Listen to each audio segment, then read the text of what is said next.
Hello everyone, welcome to flight towards dream. आज हम इस टॉपिक के में कवर करेंगे जॉइंट स्टॉक कंपनी के बारे में, उसके मीनिंग, डेफिनेशंस, फीचर्स।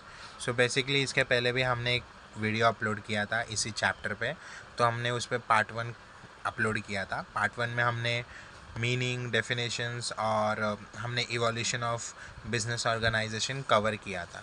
तो इस पार्ट 2 में हम कवर करेंगे जॉइंट स्टॉक कंपनी के बारे में, उसकी meaning, definitions, features. Okay, so start करते हैं। जॉइंट स्टॉक कंपनी के बारे में हमें क्या दिया गया है, नॉर्मल कंपनी क्या होती है वो दिया गया है, हम देखते हैं। ओके, सो बेसिकली हमें क्या बोला गया है, कंपनी क्या होती है। कंपनी एक ग्रुप होता है लोगों का जो मिलके क्या करती है, काम करती है। सो बेसिकली क्या बोला गया है, कंपनी क्या है, तो कंपनी क्या है, एक ग्रुप होती है लोगों का। ठीक है, वहाँ पे लोग क्या करते हैं, मिलके काम करते हैं।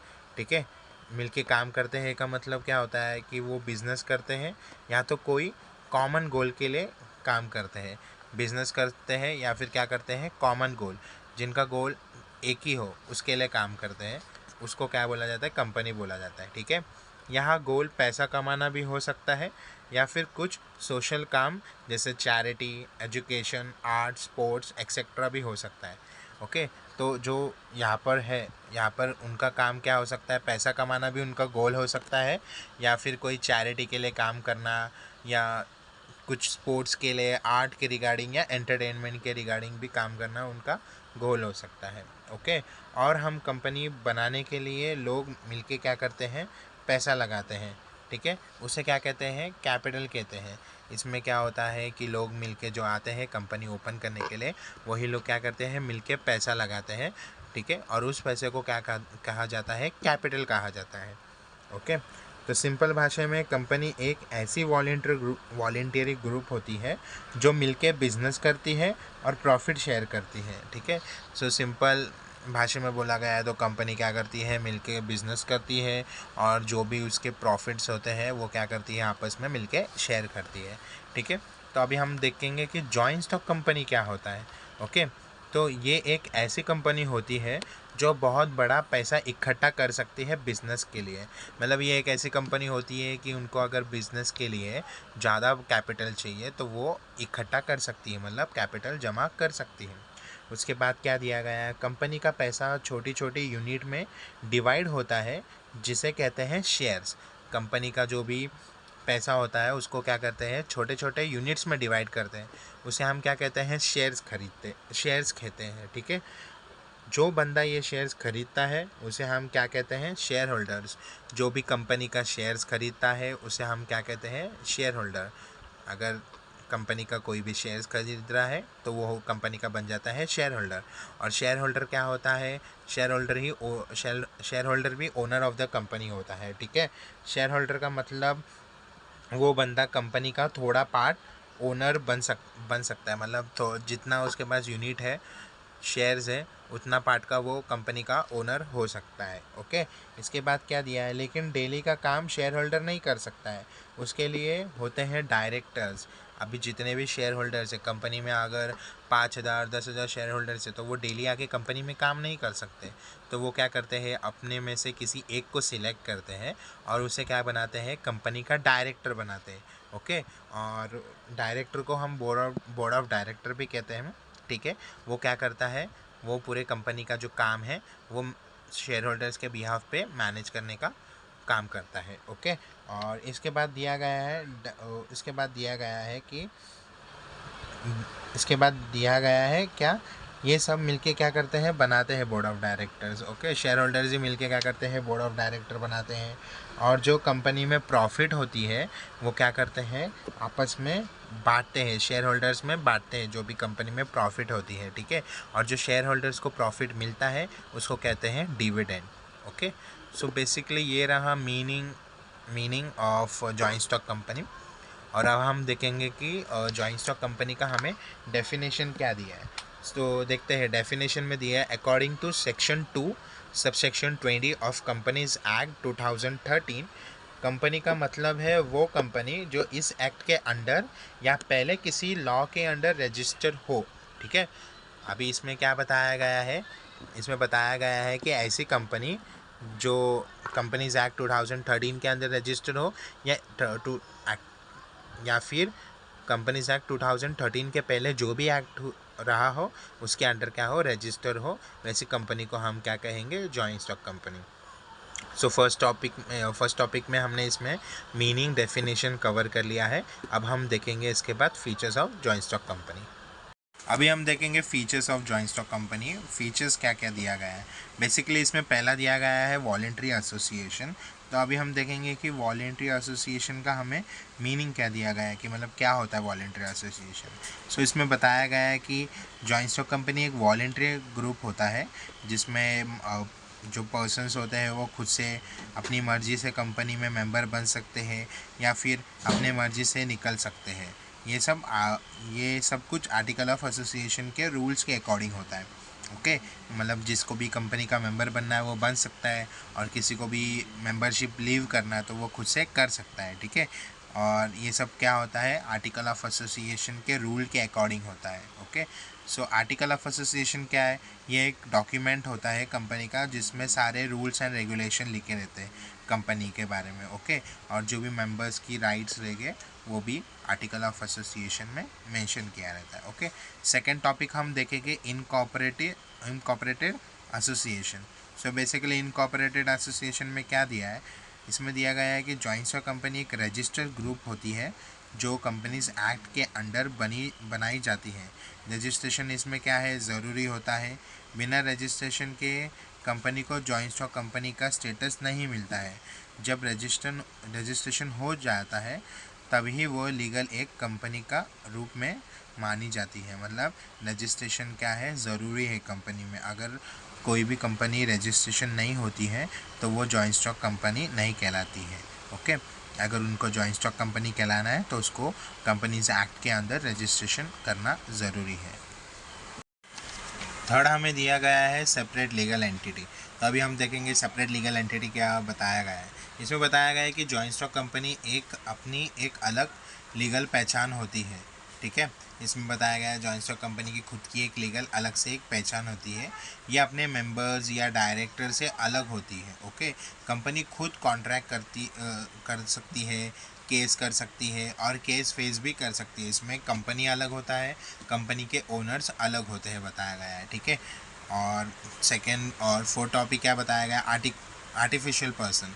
इसमें क्या बताया गया है कि जॉइंट स्टॉक कंपनी जो है वो क्या है, एक आर्टिफिशियल पर्सन है, क्रिएटेड बाय लॉ ने उसे बनाया है। ओके, और ये इंसान की तरह प्रॉपर्टी ले सकता है, लोगों को हायर कर सकता है, कॉन्ट्रैक्ट कर सकता है, लेकिन खुद चल नहीं सकता क्योंकि ये रियल इंसान नहीं है। ये रियल इंसान नहीं है, इसके लिए ये एक प्लेस से दूसरे प्लेस में मूव नहीं कर सकता, लेकिन हम उसे क्या मान सकते हैं, एक आर्टिफिशियल पर्सन मान सकते हैं। किसे, कंपनी को।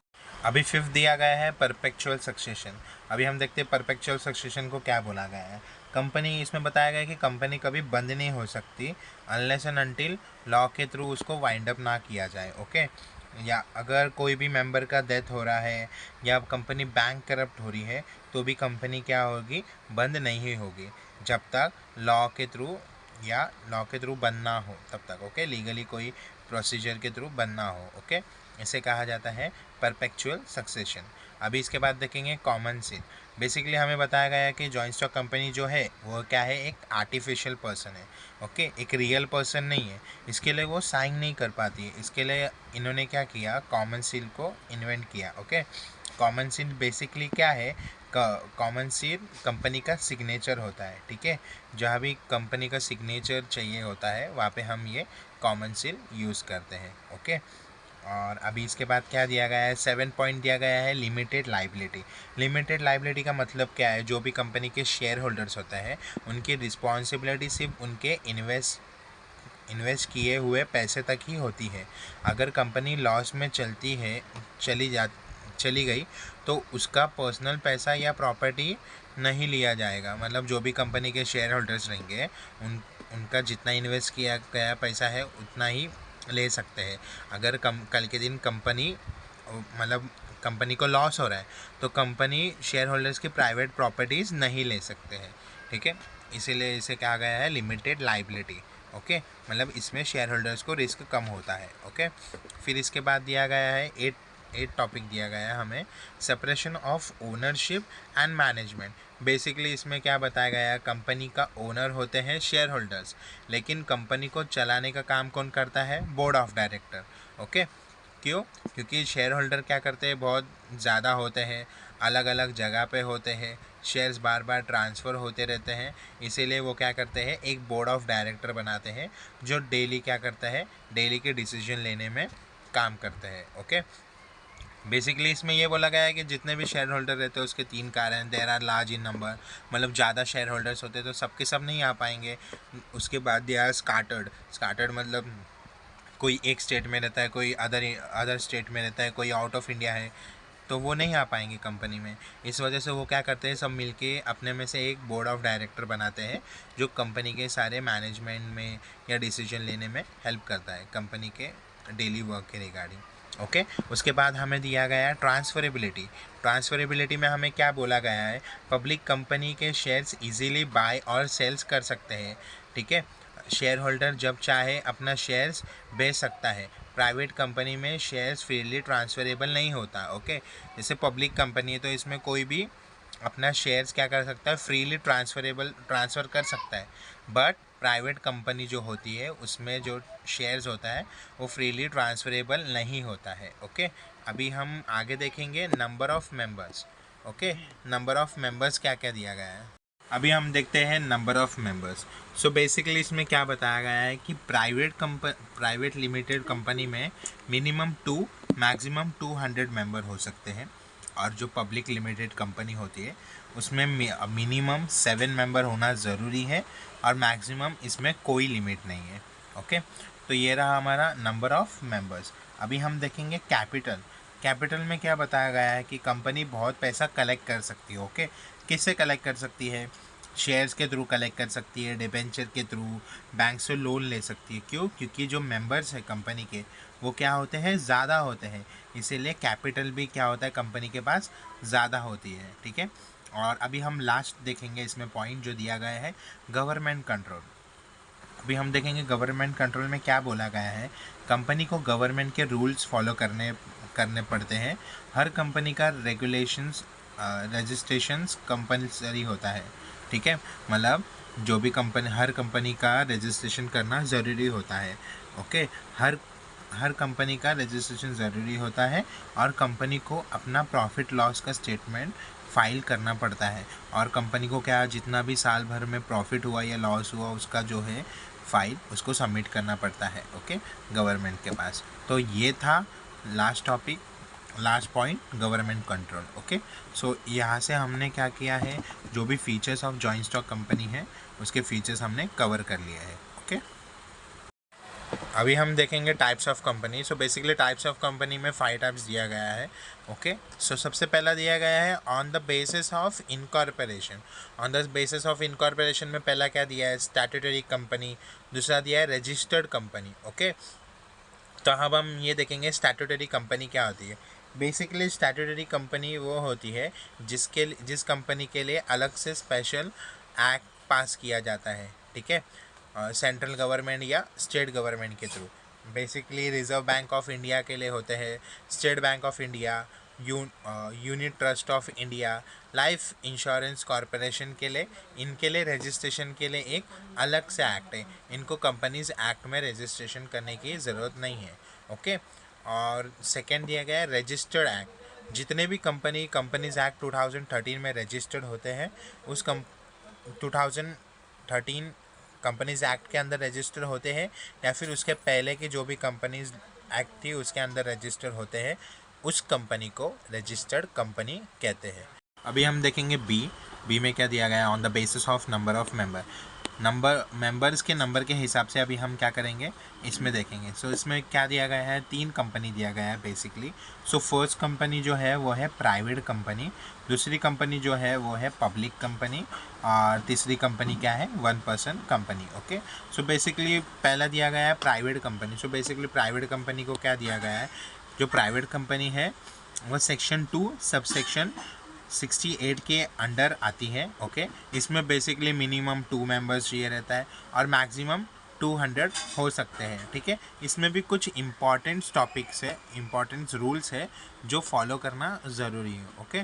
तो सबसे पहला क्या दिया है, शेयर ट्रांसफ़र करने का राइट रेस्ट्रिक्शन रहता है, मतलब रेस्ट्रिक्शन होता है मेंबर्स के शेयर्स ट्रांसफ़र करने के लिए, ओके। उसके बाद दिया गया है सेकेंड पॉइंट, 200 से ज़्यादा मेंबर अलाउड नहीं होते, 200 से ज़्यादा मेंबर अलाउड नहीं है, ओके। और जो थर्ड है वो दिया गया है, पब्लिक से शेयर या डिपॉजिट नहीं मांग सकते।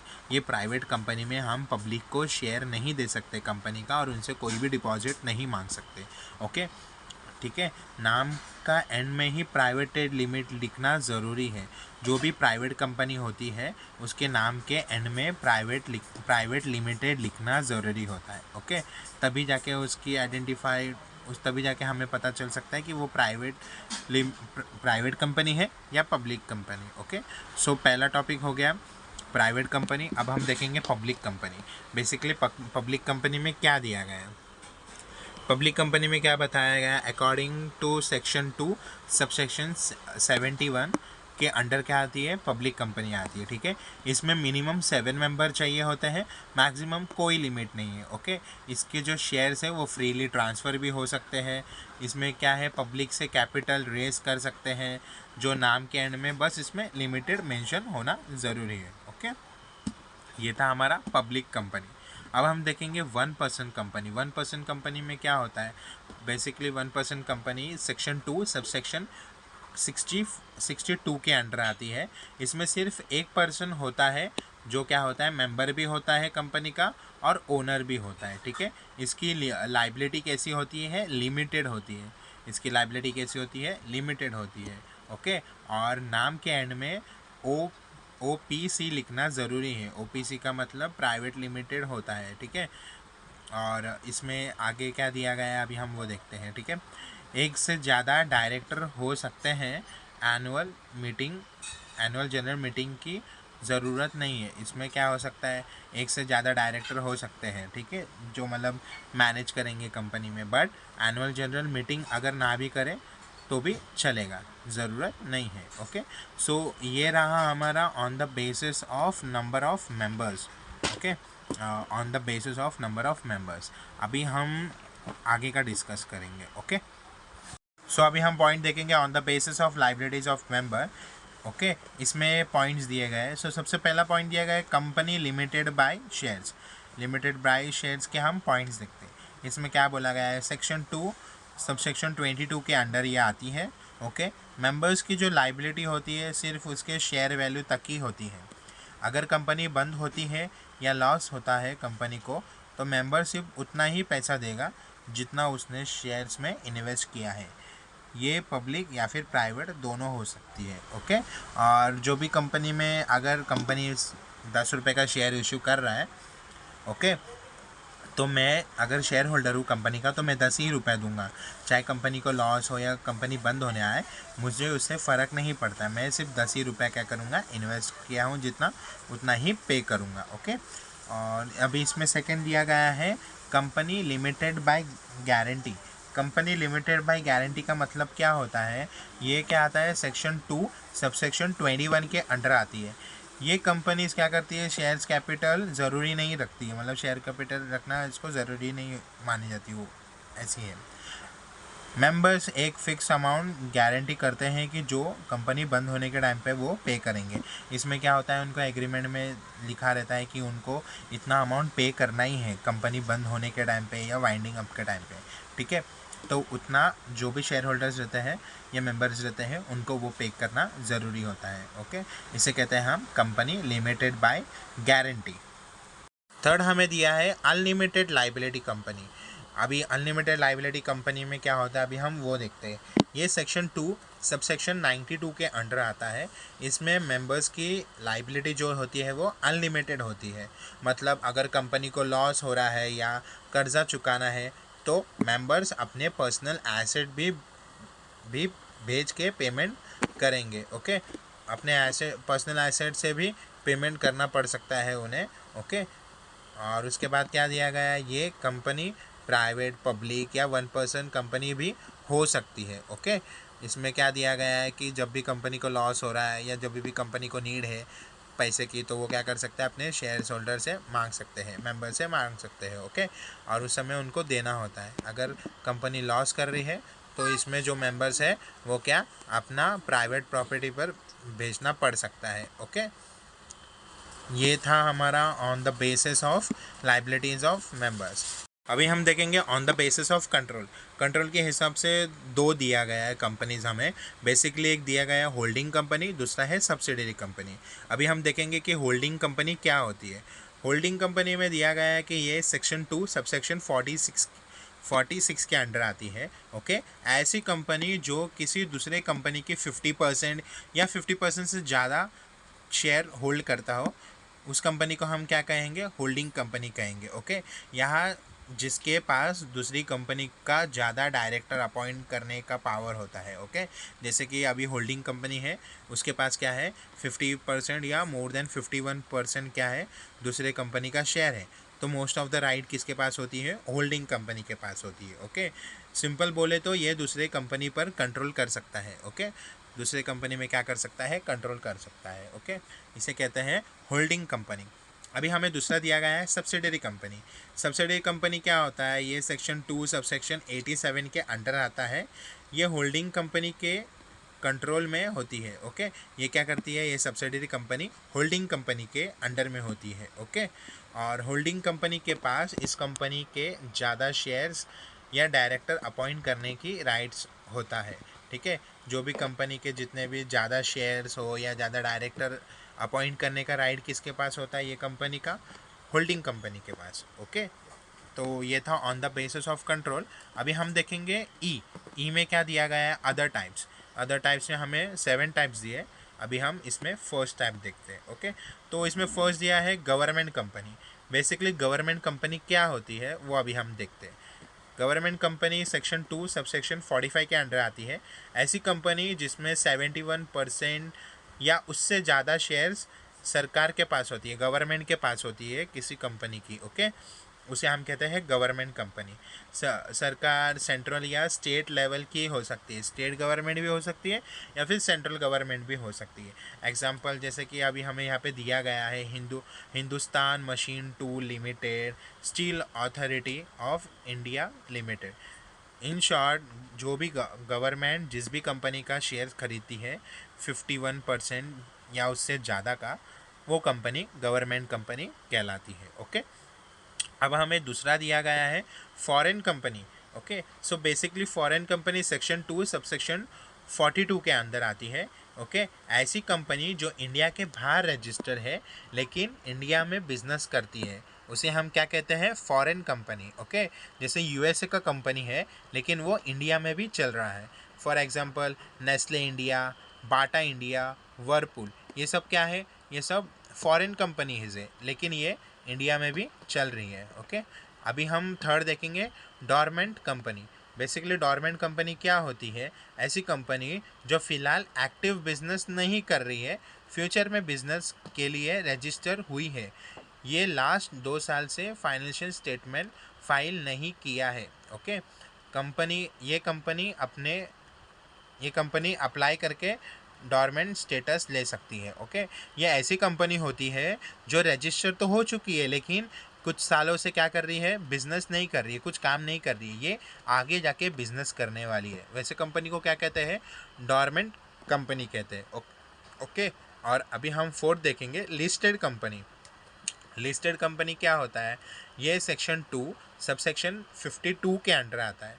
ऐसा कंपनी जिसके जो शेयर्स है किसी रिकॉग्नाइज स्टॉक एक्सचेंज पर लिस्टेड हो, जैसे कि बॉम्बे स्टॉक एक्सचेंज या फिर नेशनल स्टॉक एक्सचेंज। ओके, ऐसी कंपनीज जिसके शेयर्स कहाँ पर हो, जिसके शेयर्स बॉम्बे स्टॉक एक्सचेंज या फिर नेशनल स्टॉक एक्सचेंज के में रजिस्टर हो। ओके, और इसे क्या करना पड़ता है, लिस्टेड कंपनी को क्या करना पड़ता है, सेबी के जो रूल्स एंड रेगुलेशन है वो क्या करना पड़ता है, इसमें लिस्टेड कंपनी में फॉलो करना पड़ता है। ओके, और हमारा जो फिफ्थ टॉपिक है वो है स्मॉल कंपनी। सो बेसिकली एक स्मॉल कंपनी क्या होता है वो भी हमें दिया गया है। ओके, अभी हम देखेंगे स्मॉल कंपनी। स्मॉल कंपनी में क्या दिया गया है, सेक्शन 2 सबसेक्शन 85 के अंडर दिया गया है कि स्मॉल कंपनी वो होती है जो पब्लिक कंपनी नहीं होती है, और इसका जो पेड अप रहता है, पेड अप कैपिटल, जो पैसा, पेड अप कैपिटल मतलब जो पैसा शेयर होल्डर ने